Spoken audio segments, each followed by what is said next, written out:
Well, last month, NBC's Chuck Todd asked Democratic presidential hopeful Bernie Sanders about his position on drones.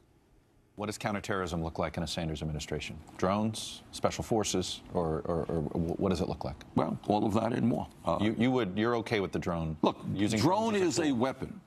When it works badly, it is terrible and it is counterproductive. When you blow up a facility or a building which kills women and children, sure. You know what? It not only doesn't do us, it's terrible. But you're comfortable with the idea of using drones if you think you've isolated yes. an important terrorist? Yes. So that continues. Yes. And look, we all know, that there are people as of this moment plotting against the United States.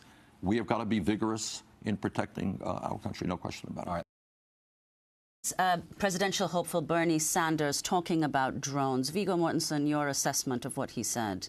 Not surprising, as I say. He's always for all the good things he does, he's also very hawkish and not really different than Hillary Clinton in that regard or any of the Republicans. How is he different? He's not really. I mean, the one thing that I think Hillary has been using and will continue to use is the gun.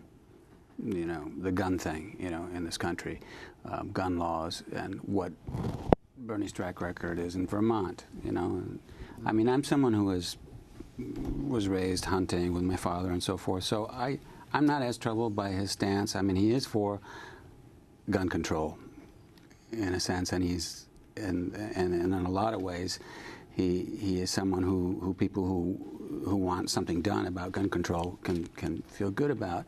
But he also looks at people who live in rural areas and hunting and so forth like that. I'm less troubled about that. I'm much more troubled about his warlike stance, that is not really any different than. But that's not going to be talked about any more than what really happened in Iraq and what it means today. That's not going to be talked about.